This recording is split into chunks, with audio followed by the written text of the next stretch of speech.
निवास स्थान एवं कर दायित्व, रेजिडेंस एंड टैक्स लायबिलिटी।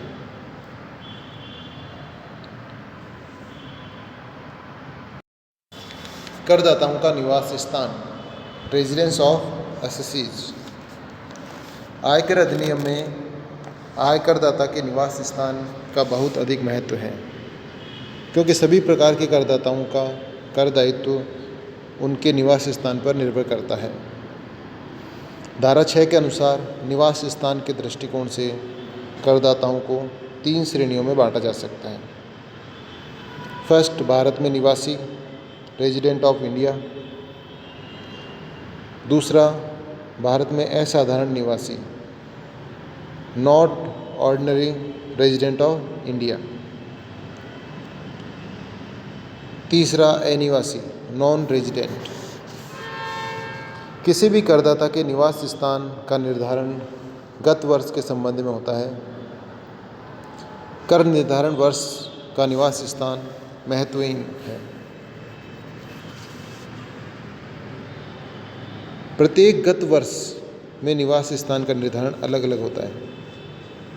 एक करदाता जो अनेक वर्षों से भारत में निवासी हो और किसी एक गत वर्ष में भारत में बिल्कुल भी न रहा हो, तो उसे गत वर्ष के लिए अनिवासी हो जाएगा।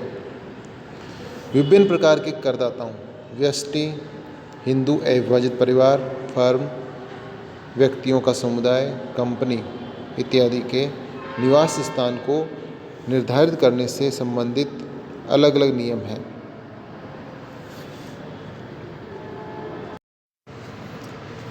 व्यष्टि का निवास स्थान, रेजिडेंस ऑफ एन इंडिविजुअल। एक व्यक्ति के निवास स्थान का निर्धारण अनेक नियमों के आधार पर होता है।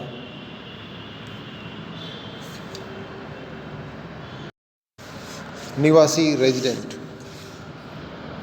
निवासी होने के लिए एक व्यक्ति को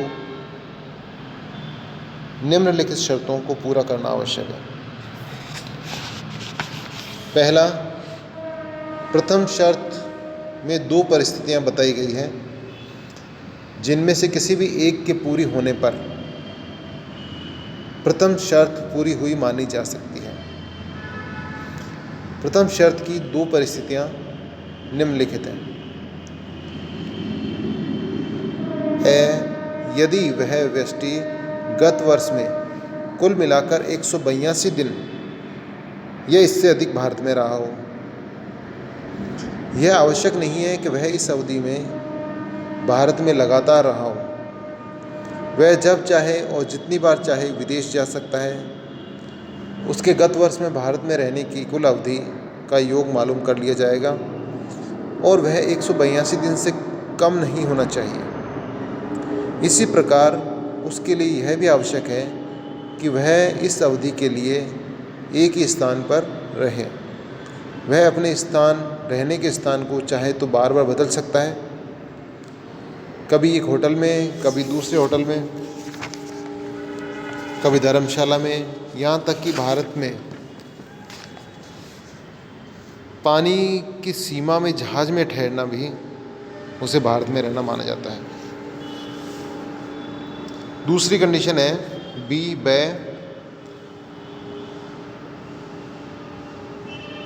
यदि वह व्यष्टि गत वर्ष के तुरंत पहले 4 वर्षों में कुल मिलाकर 365 दिन या इससे अधिक भारत में रहा है और गत वर्ष में भी लगातार कम से कम 60 दिन भारत में रहा है, तो यहाँ पर भी करदाता का 365 दिन एवं 60 दिन लगातार रहना आवश्यक नहीं है।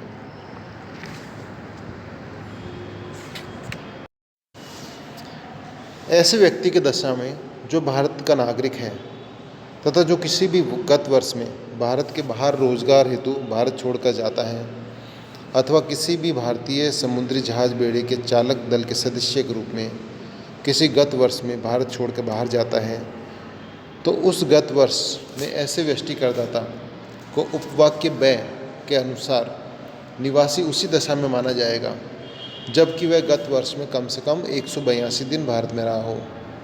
वास्तव में ऐसे व्यक्ति के लिए विकल्प व्यय महत्वहीन हो जाता है। ऐसे व्यक्तियों की प्रथम शर्त गत वर्ष में 182 दिन भारत में रहने पर ही पूरी होती है। दूसरी स्पष्टीकरण है, ऐसे व्यक्ति की दशा में जो भारत का नागरिक है और भारतीय मूल का है तथा जो विदेश में रह रहा है, किसी भी गत वर्ष में भारत में आता है तो उसे उपवाक्य व्यय के अनुसार उस व्यक्ति को किसी गत वर्ष में निवासी उसी दशा में माना जाएगा जबकि वह कम से कम 182 दिन गत वर्ष भारत में रहा हो।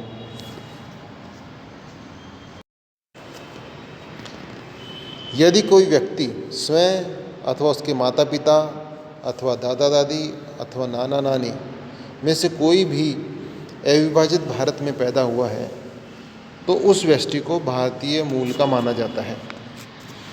अविभाजित भारत से आशय भारत, पाकिस्तान व बांग्लादेश से है।